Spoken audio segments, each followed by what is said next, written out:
everybody. Welcome to the House of Hidalgo show, the God and Wrestling Connection. My name is Rick Dehizio Benya, and I'm your host on this journey. Today is the 10th day of September 2018, and today's topic that we're going to discuss is, who are you?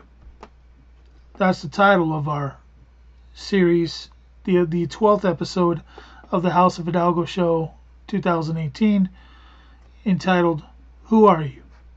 We're going to explore some details about who we are as a people, and I'm going to show you how it all fits together in the concept of capacity.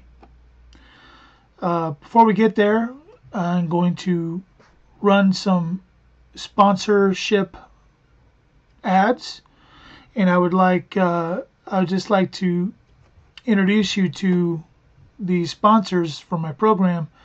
These sponsors, other than the ones that I made, of course, are official patrons of this channel. And I'd like to invite everybody to become a patron. I would surely run an ad for your business if you want to during the show. It's a fair exchange. At the same time, you'll be receiving even greater content, because as a patron you're going to receive a card from me, and that card's going to give you access to the EdgeByte premium portal that I have on my website, and through that you'll have a private membership with me. You'll be able to come in and get more content that's private in nature, and you and I can benefit from that relationship. So with that said, we're going to go to break, and right after the break, when we come back, we'll be on the screenshot so I can show you some things. We'll be right back. After these messages, we'll be right back. Did you know you can support the House of Hidalgo show and your favorite cause at the same time? At the House of Hidalgo store, we promote conversation starters. Our apparel is sure to get them talking. Stop in at teespring.com/stores/House of Hidalgo, or click the link in the description box of this video to gaze upon the creativity.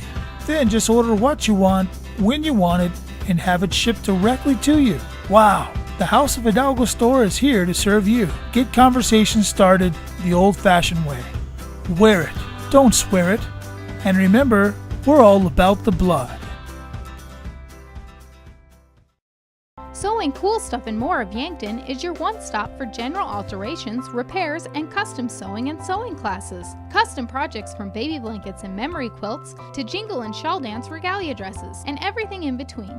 Sewing Cool Stuff and More. It's all about the blood. Yep, that's the slogan in the ministry I operate and with the products that I buy. Hi, I'm Rick Dehizio Benya, and I'm the host of the House of Hidalgo show on YouTube. If you're looking to promote your health with CBD oils, you're looking at a booking.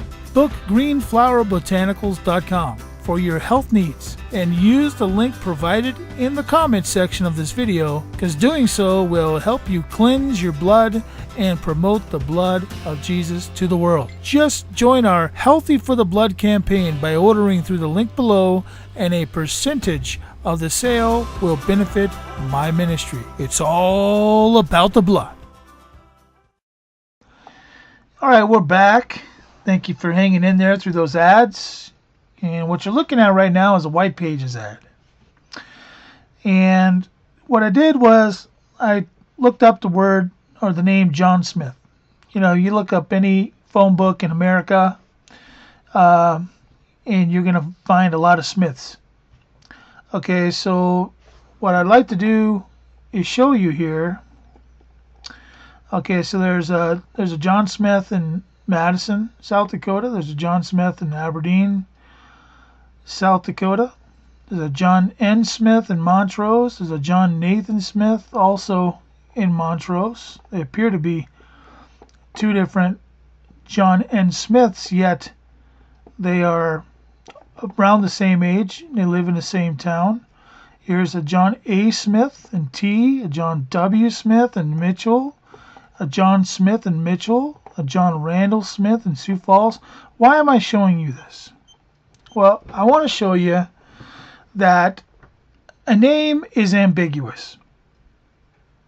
It's ambiguous because you don't really know what that name, what capacity the name is operating in.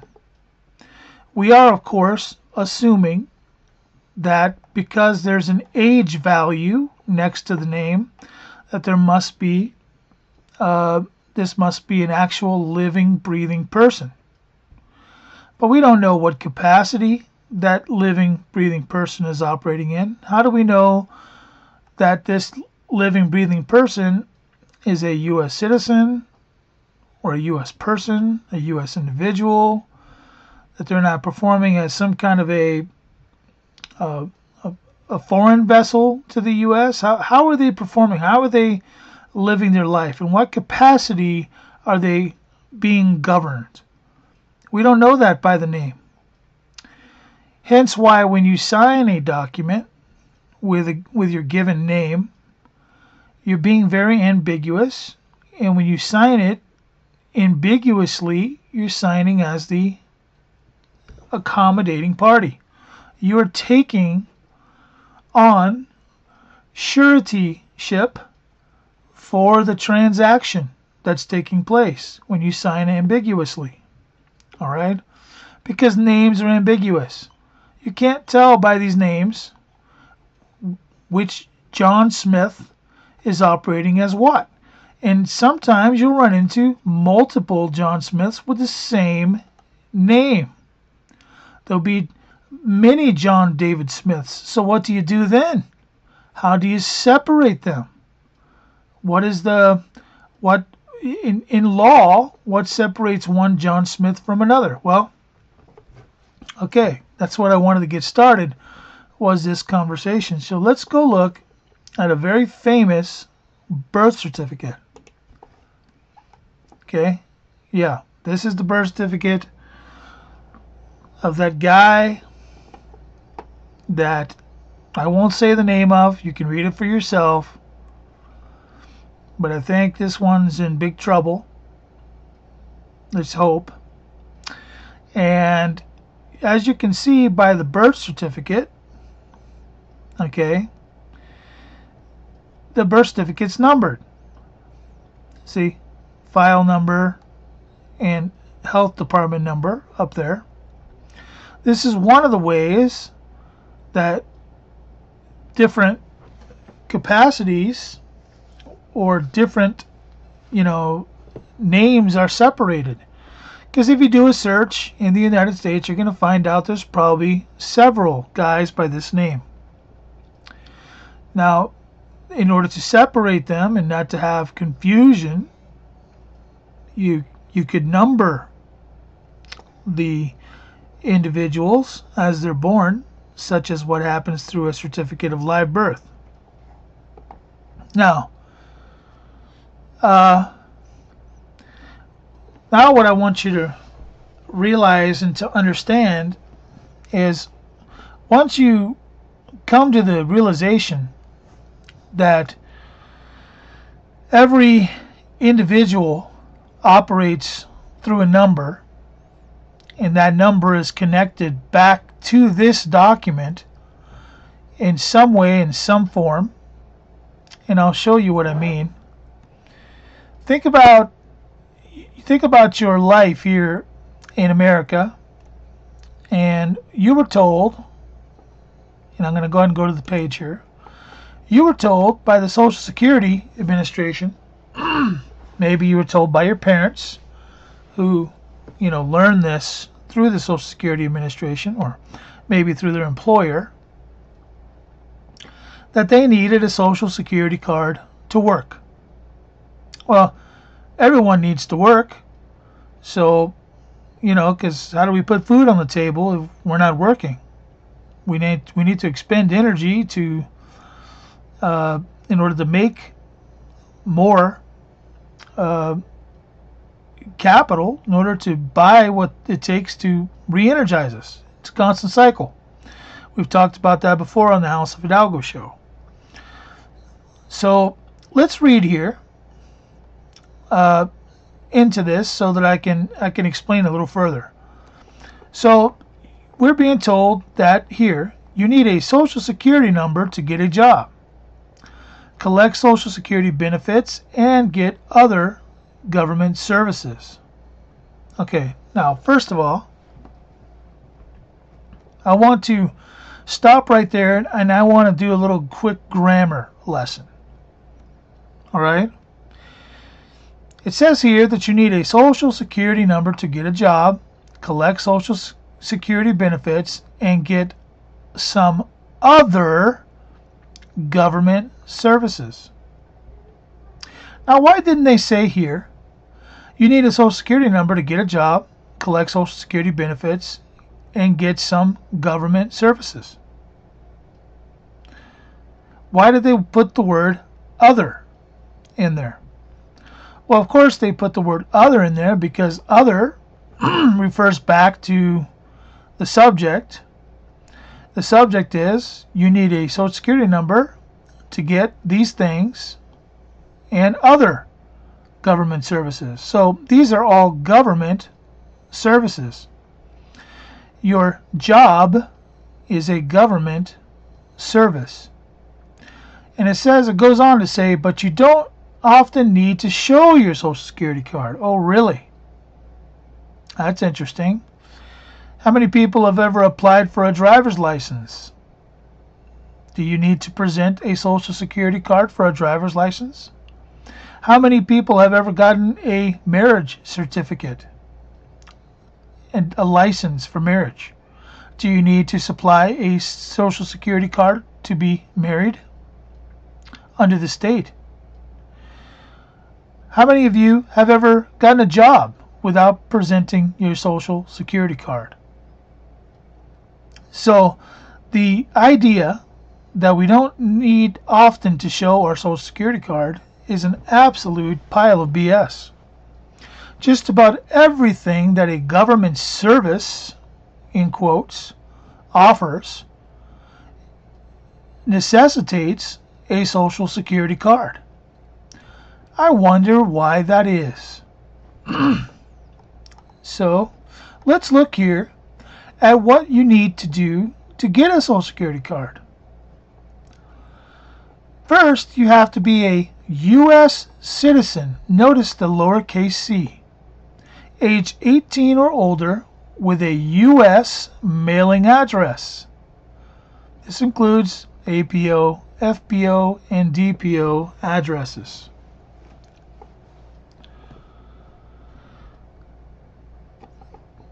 Also, have a driver's license or state-issued identification card from one of the many participating states or the District of Columbia. Now, why would you need a driver's license or a state-issued identification card? Because what do they require in order to get a driver's license or a state-issued identification card? That's right. They require a certificate of live birth. They require a certain certificate of birth that ties everything back to the original transaction. And there was a transaction. The transaction was at your birth, at the registration. The registrar created an account, and that account is a form of a trust. That trust holds the value of the entity which was created. It's as if the United States built a vessel, and in that vessel it invested a great sum of money. And they call that vessel a U.S. individual. That U.S. individual, when it acts as a U.S. individual in this name by that number, this number, it is understood that they need all of these services to get a job. And a job in itself is a government service. That is what this says. Don't know if anybody recognized that before or not. But let's go on. Okay, so that's enough of that. But I want to show you something. Notice how they keep using U.S. citizen lowercase c. I wonder where that came from. The Constitution of the United States of America, circa 1789, revised 1992, Amendment 14, Section 1. All persons born or naturalized in the United States and subject to the jurisdiction thereof are lowercase c citizens of the United States and of the state wherein they reside. No state shall make or enforce any law which shall abridge the privileges or immunities of lowercase citizens of the United States, nor shall any state deprive any person of life, liberty, or property without due process of law, nor deny to any person within its jurisdiction the equal protections of the laws. I want you to notice, this is the first time in the Constitution, the 14th Amendment, the Reconstruction Acts, okay, that all the southern states had to agree with in order to come back into union. They came back into a corporal union. Being forced to accept the 14th Amendment basically created a new brand of citizen. This citizen, their privileges and immunities could not be abridged. Do you see that? It's very important that we understand this, because this is not the same Constitution that we perceive. The Constitution circa 1789 that's referred to up here, I'm going to show you in a minute, never mentions anywhere in the document the idea of a inferior citizen of the United States. And I will show you. This is a transcript of the Constitution of the United States. Okay? Up here in this box, Control F, I chose the word citizens with a capital C. I'm going to go back up to the top and I'm going to show you where and when the word citizen shows up in this document. Notice Article 1 never mentions the word citizen in any capacity, upper or lowercase. Why? Because Article 1 deals specifically with the legislature. Article 2, the executive branch, the executive power. Notice, nowhere in Article 2 does it come up, the word citizen, because it is dealing with the executive branch. Article 3, now we're dealing with what? The court, the judicial power of the United States. Notice in Section 2, the judicial power shall extend to all cases in law and equity arising under the Constitution, the laws of the United States, and treaties made, of which shall be made, or which shall be made, under their authority, to all cases affecting ambassadors or public ministers and consuls, to all cases of admiralty and maritime jurisdiction, to controversies to which the United States shall be a party, to controversies between two or more states, between a state and capital C citizens of another state. Between capital C citizens of different states, between capital C citizens of the same state claiming lands under grants or different states, and between a state or the capital C citizens thereof and foreign states, capital C citizens or subjects. Do you see anywhere in here the term citizen of the United States? Certainly not. These citizens are all referring to state citizens. Now, let's continue. Article 4. Now, this is an interesting section. This is the full faith and credit clause that shall be given in each state to public acts, records, and judicial proceedings of every other state. And the Congress may by general laws prescribe the manner in which such acts, records, and proceedings shall be approved and the effects thereof. And I want you to pay attention to this, which records and proceedings shall be proved. I'm going to make a note for myself, and we're going to come back to that because that is significant and it needs to be talked about. I'm going to write down for myself how to prove a record. Okay? Took a note. Look at section 2. The citizens, capital C, citizens of each state shall be entitled to all privileges and immunities of citizens, capital C, proper noun, in the several states. Does it say United States? Or does it say in the several states? Guys, Houston, we have a problem. Okay?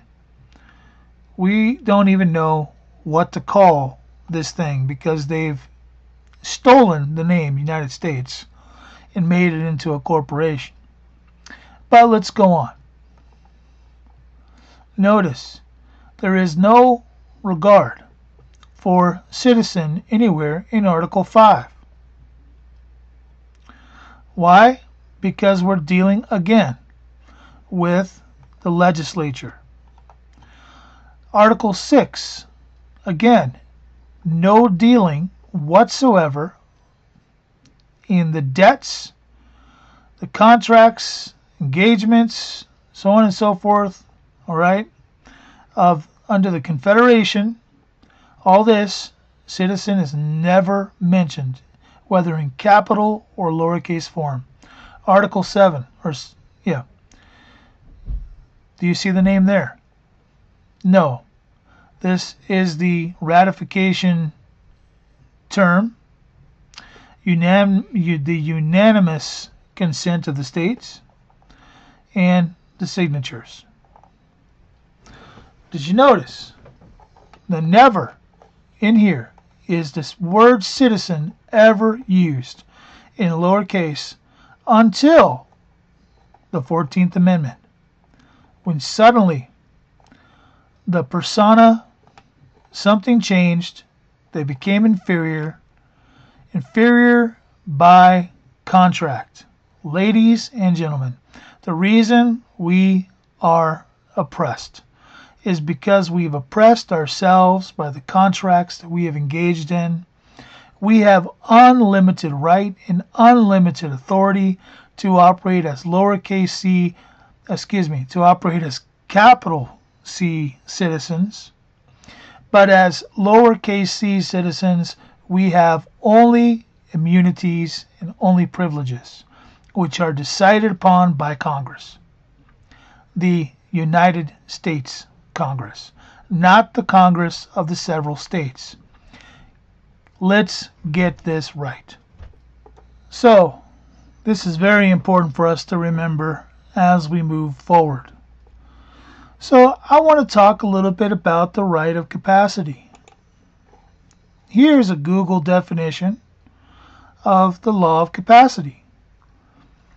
The capacity of natural and juridical persons, or legal persons, in general, determines whether they may make binding agreements to their rights, duties, and obligations, such as getting married or merging, entering into contracts, making gifts, or writing a valid will. I want you to keep in mind that capacities differ. Okay? The capacity of a natural person operating in a natural capacity is unlimited. He is only given away certain enumerated grants of authority to his government, such as coining money. He is not given away most of that which he has the capacity to operate under. Yet the juridical person, based on what land or what flag they have placed their juridical person under by registration, must comply with the statutes of the land of which they have agreed to perform.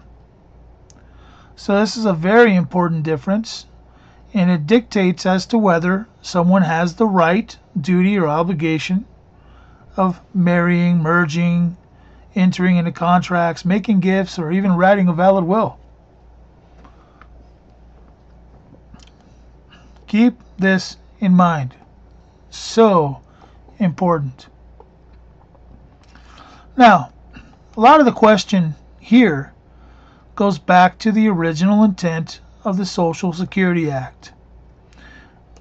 Where here, I'm going to expose to you a very important secret. I want you to acknowledge that what you see in front of you is the original intent of the SS card in the search box, and my search rendered this result. What was the original purpose of Social Security? Where does this come from? Social Security Administration themselves. See below. The Social Security Act was signed into law, lowercase l, by President Roosevelt on August 14, 1935. The date itself you should recognize is far beyond the point of the Reconstruction Acts, so therefore the definitions applied here to the words coming forth are definitions under the corporate United States. In addition to several provisions for general welfare, the new act created a social insurance program designed to pay retired workers age 65 or older a continuing income after retirement. Well, indeed, this is what we thought the Social Security Administration was all about. But notice the word retired workers. If this social insurance program was designed to pay retired workers age 65 or older, would you not think that the term workers would be defined somewhere in the Social Security Act? Let's look. What you are looking at is a transcript of the Social Security Act in its broadest term, found at our documents.gov. What I'm going to do is hit Control F, which is going to bring up a box at the top, and I'm going to type in the word worker. Did you notice that bell? That bell was to tell me that nowhere in this document is the term worker found. We're going to verify that by going up and down the document to see if the word worker even shows up.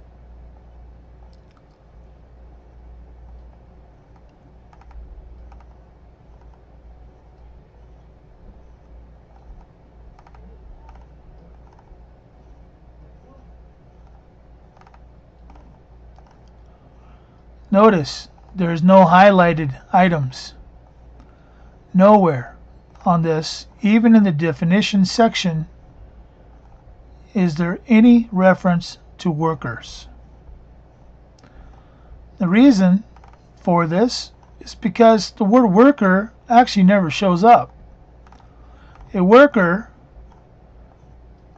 is not one who is operating in a public capacity. A worker is one who is operating in a private capacity. This is the reason for the fraud. Going back to this original intent here, if they were going to be forthright with us, they would say that employers are the real target of this issue. I'm going to show you in the transcript itself exactly what I'm talking about. So here's section 1.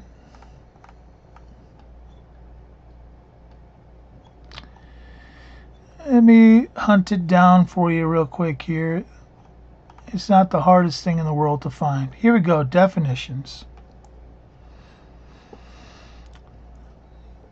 When used in this title, the term wages means all remuneration for employment, including the cash value and all remuneration paid in any medium other than cash, except that such term shall not include the part of the remuneration which, after remuneration equal to $3,000 has been paid to an individual, there's another word, individual, by an employer, another word, with respect to employment during a calendar year, is paid to such employer with respect to employment during such calendar year.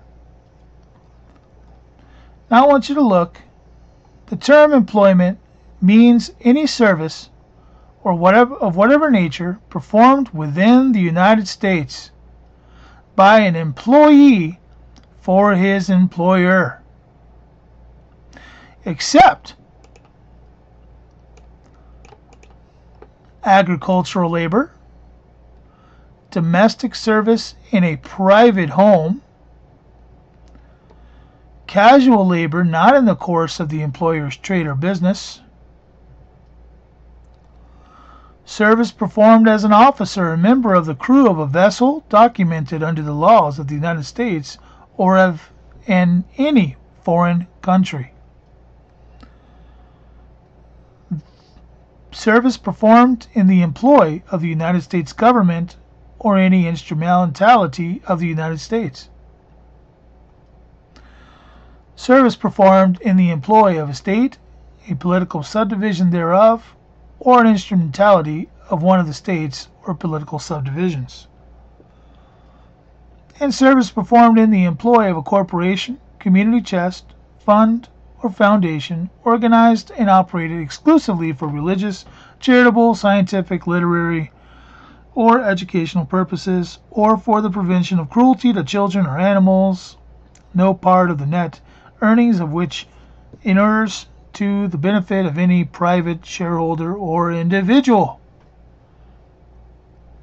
So, surely you understand by now that the term employment doesn't mean anything in a private home, doesn't mean agricultural labor, doesn't mean casual labor, not in the course of the employer's trade or business. Okay, all these things. Yet, what does it mean? What does it actually mean to be employed? Well, here's the clue. The term employment means any service of whatever nature performed within the United States by an employee for his employer. That's the full definition. Now, what does it mean to be within the United States? It means to be operating in a capacity which is governed by the United States. How do we know this? Well, Section 7701 of Title 26 gives us specific evidence of what a domestic corporation means, what a domestic trust and domestic estate means. It is any entity which can be administered by a court within the United States. Well, how do you become an agency? How do you become an agent of the United States? You become an agent by either registering under it or by working for it. Those are primary ways to become agent of the United States. So one of those must apply in order for you to be confused for one who's performing a duty within the United States. This is very important. What we're talking about today is going to revolutionize our life. Now, I told you earlier that we were talking about how to prove a record and why it's important to prove a record. If you ever do get pulled in to a court who has, by the ambiguity of your name, pulled you in, thinking that you are one and the same as the entity created at your birth through the registration of your name, in order to prove that you are operating in a different capacity, one needs to go through a proving record process. And that proving record process is none other than authentication. In fact, in the bottom left-hand corner of the page, the cover page that you get back, which is sealed by the Department of State in Washington, D.C., you're going to see a set of laws that cover sheet is in pursuance of.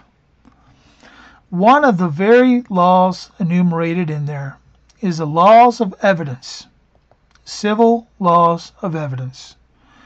Civil law of evidence directly refers to the ability to prove, to bring documents of evidence into a courtroom, and that they must be authenticated to do so. Ladies and gentlemen, authentication is the first step to your freedom. Get authenticated today. If you have questions on how to do that, you can contact me through my website, therockofsalem.org, or you can look it up online. There are lots of YouTubes about it. I was doing a search the other day and saw that there are literally hundreds of sites now, hundreds of YouTubes about authenticating your certificate of live birth. I encourage you all to go check that out and get it done so you too can have prime evidence as a first step to reclaiming who you are. Now, there's a lot more to do, yes, and a lot more that all of us are working on. But at the end of the day, this is the first step to reclaiming who you are. This has been the House of Hidalgo Show, Episode 12. I am Rick Dehizio Binya, and the House of Hidalgo Show does everything for one reason. Here at the House of Hidalgo Show, we are all about the blood. Good night. See you next time. Farewell.